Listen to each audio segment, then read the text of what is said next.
I get up, time is barely on our side. I don't wanna waste what's left. Assalamualaikum dan selamat petang. Hari ini kumpulan kami akan membentangkan kes study yang bertajuk Digital Banking iaitu perbankan digital.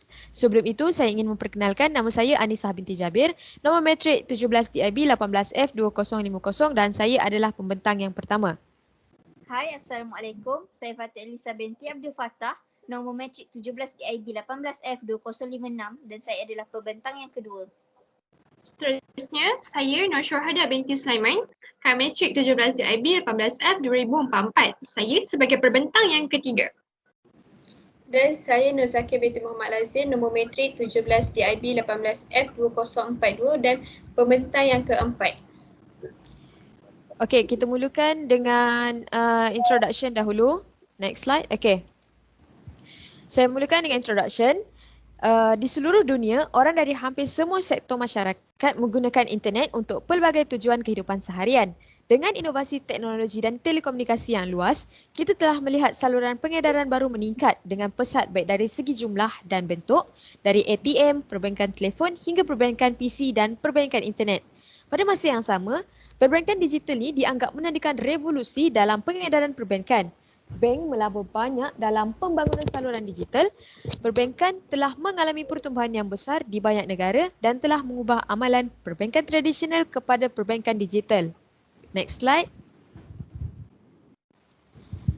Seterusnya ialah what is digital banking, iaitu apa itu perbankan digital. So, perbankan digital ni biasanya disebut sebagai e-perbankan. E-perbankan ni perlahan-lahan muncul sejak beberapa dekad yang lalu. Yang penting, portal perbankan digital ni dia membolehkan bank memberi pelanggan akses kepada perkhidmatan perbankan tradisional melalui PC ataupun peranti pintar mereka. Contohnya macam handphone. So, perkhidmatan ini dia menjimatkan masa, wang pelanggan dan juga bank. Perbankan digital ni adalah pendigitan ataupun bergerak dalam talian dari semua aktiviti dan program perbankan tradisional yang secara sejarahnya hanya tersedia untuk pelanggan ketika berada di dalam cawangan bank secara fizikal.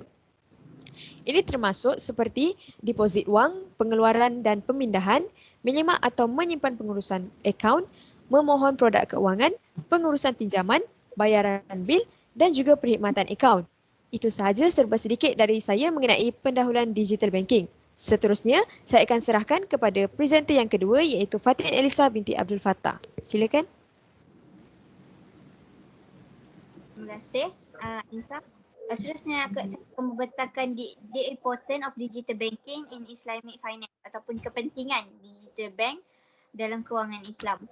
Okey, kewujudan internet adalah sinonim dengan penambahbaikan perbankan digital yang didorong oleh kedatangan ATM dan juga debit card pada tahun 1960-an.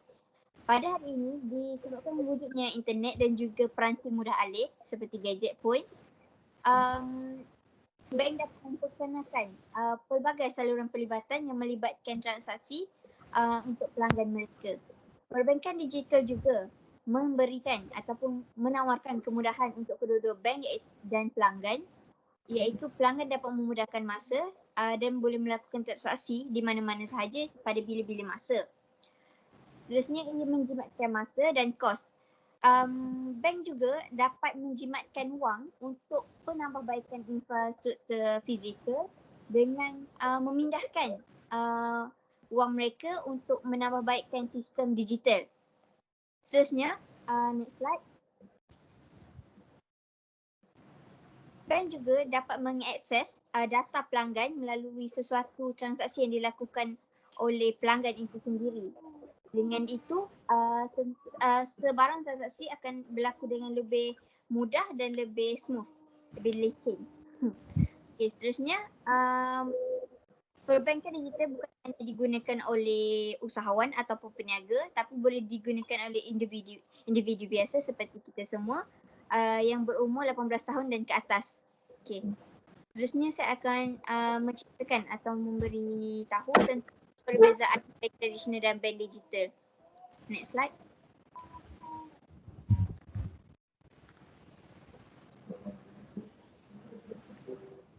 Terima kasih. Okey, perbezaan antara bank tradisional dan bank digital ialah bank tradisional menyukarkan transaksi di antara pihak ketiga, manakala bank tradisional juga masih lagi menggunakan modus operandi yang lama dan elektronik yang ataupun teknologi yang telah lama ketinggalan zaman. Dan bank tradisional itu masih menggunakan proses manual dan pengumpulan atau pengurusan data yang amat lemah. Berbalik kepada digital bank yang telah menggunakan transaksi ataupun fungsi yang lebih baru dan juga telah meningkatkan kestabilan yang lebih tinggi dengan pengaktifan perkhidmatan mikro dari segi sini bina dan platform terbuka. Okey, model perniagaan berdasarkan data dan rakan proses juga secara automatik dan mudah untuk digunakan. Terusnya saya serahkan kembali kepada Anissa. Terima kasih Fatin Elisa. Saya akan terangkan mengenai cabaran dan peluang yang diperoleh dengan perbankan Islam dalam melaksanakan perbankan digital. Transformasi digital perbankan ini merupakan salah satu kemajuan terbesar dalam beberapa tahun kebelakangan ini. Di peringkat antarabangsa, digitalisasi ni semua proses tidak dapat dihentikan, termasuk penerapan teknologi canggih dan pelaksanaan pelisian untuk mengoptimumkan operasinya. Setiap industri digitalisasi ini dan industri perbankan bekerja keras untuk mengatasi segala cabaran ataupun peluang walaupun perbankan elektronik ini dia semakin popular pada hari ini. Dan ada baiknya kita mengetahui bahawa perkhidmatan perbankan digital ni masih lagi menghadapi beberapa cabaran. Saya akan serahkan kepada presenter yang ketiga iaitu Syuhada Binti Sulaiman. Beliau akan menerangkan lebih lanjut apa antara cabaran dan juga peluang yang diperoleh oleh kewangan Islam dalam melaksanakan perbankan digital ini. Silakan Syuh. Next slide. Okay, yang pertama adalah saya akan terangkan pasal mengenai cabaran yang ada dalam perbankan digital ini. Yang pertama adalah security. Ini adalah perkara pertama yang terlintas dalam fikiran pelanggan ketika menyimpan wang secara digital. Ia sangat sukar apabila lebih dikenali sebagai hacker atau scammer yang masih merebut peluang dalam industri kewangan untuk mengambil wang secara haram atas talian. Oleh itu, sebilangan pelanggan tidak bersedia mengambil peluang mempunyai perbankan digital dan sebenarnya keselamatan perbankan tidak semudah itu untuk memuat turun sesuka hati dan ia telah memasang antivirus pada setiap sistem. Yang kedua, fully digitized bank, brick and mortar or booths. Walaupun ramai orang menggunakan perbankan digital, masih ada sebilangan besar yang tidak mempercayainya. Juga sebilangan orang yang tidak yakin tentang perbankan digital kecuali mereka mempunyai bukti bahawa bank wujud dalam bentuk fizikal. Ini menyukarkan perbankan digitalkan sepenuhnya. Yang ketiga, non-financial institution already filling the space. Beberapa institusi bukan kewangan menawarkan perkhidmatan yang hampir sama dengan perbankan digital yang menjadi harapan untuk masa kini. Platform media sosial seperti Facebook, misalnya kemungkinan pengguna menghantar wang terus ke akaun bank seseorang kerana tidak ditapis oleh peraturan perbankan seperti yang dilihat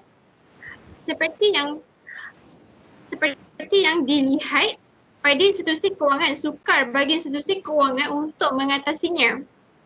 Yang keempat, internal barriers.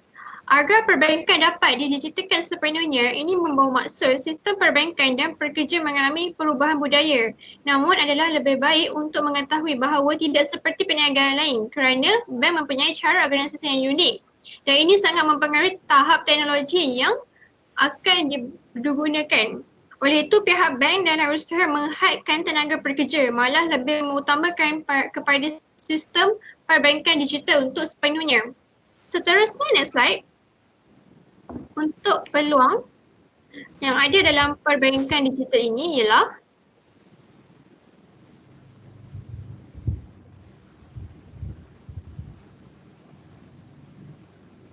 saya teruskan.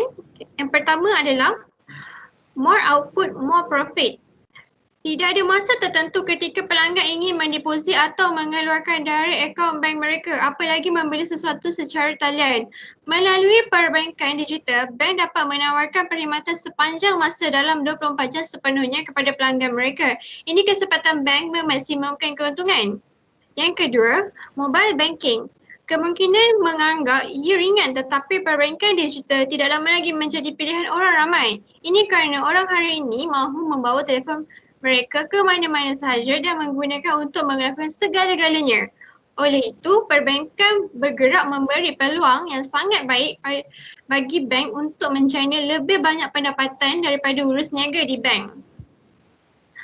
Yang ketiga, fastener service. Wang perlu bergerak pantas dalam apa jua keadaan perniagaan. Itulah sebabnya mengapa menghabiskan berjam-jam di bank untuk memindahkan wang adalah kerugian masa bagi pelanggan bank. Melalui perbankan digital, seseorang tidak perlu meninggalkan tempat di mana mereka berada untuk memindahkan wang tunai atau penyelesaian pembayaran.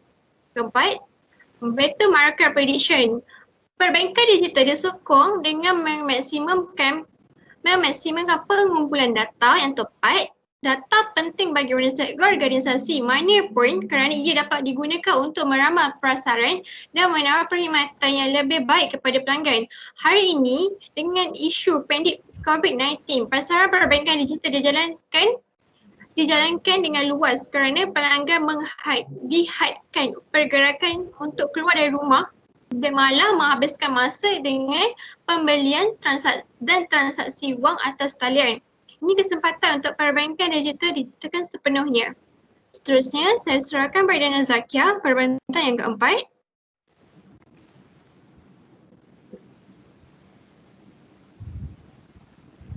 Slide.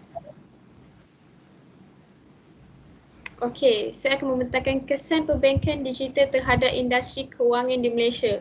Walaupun pandemik COVID-19 telah memberi kesan kepada perbankan digital dengan menurunkan proses pemberian lesen, para pakar masih mengharapkan bank digital akan berada di landasan yang tepat untuk diperkenalkan menjelang 2021 ini.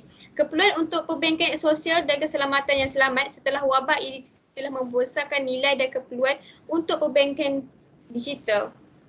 Antara kesan perbankan digital terhadap industri kewangan di Malaysia ialah bank digital berpotensi mempengaruhi industri perbankan di masa hadapan. Bank pelaburan digital mendorong lebih banyak inovasi kewangan. Bank digital mempercepatkan transformasi digital industri perbankan Malaysia. Bank digital baru akan beroperasi dengan lebih berkesan. Contohnya, mereka tidak perlu menanggung beban yang tidak menguntungkan dan terjebak dalam infrastruktur atau sistem lama. Perbankan digital akan terus memberi kesan besar kepada pengguna sedikit demi sedikit dan berpotensi mempengaruhi industri perbankan di masa hadapan. Dan selanjutnya, bank dan seterusnya adalah kesimpulan. Bank perlu meningkatkan fokus pada hasil pertanian, bukan aktiviti digital. Pelanggan mahukan perjalanan transaksi yang lancar dan mudah yang diaktifkan. Inovasi digital dalam sektor perbankan, model kewangan yang muncul, sistem penyampaian dan harapan pelanggan mendorong bank untuk menilai semula bagaimana mereka memberikan nilai kepada pelanggan digital mereka pada bila-bila masa dan di mana sahaja. Perbankan sekarang sudah menjadikan kebiasaan dan bank harus menawarkan penyelesaian inovatif, mantap, selamat, fleksibel untuk pelanggan yang diberikan kuasa. Itu sahaja dari kami. Terima kasih.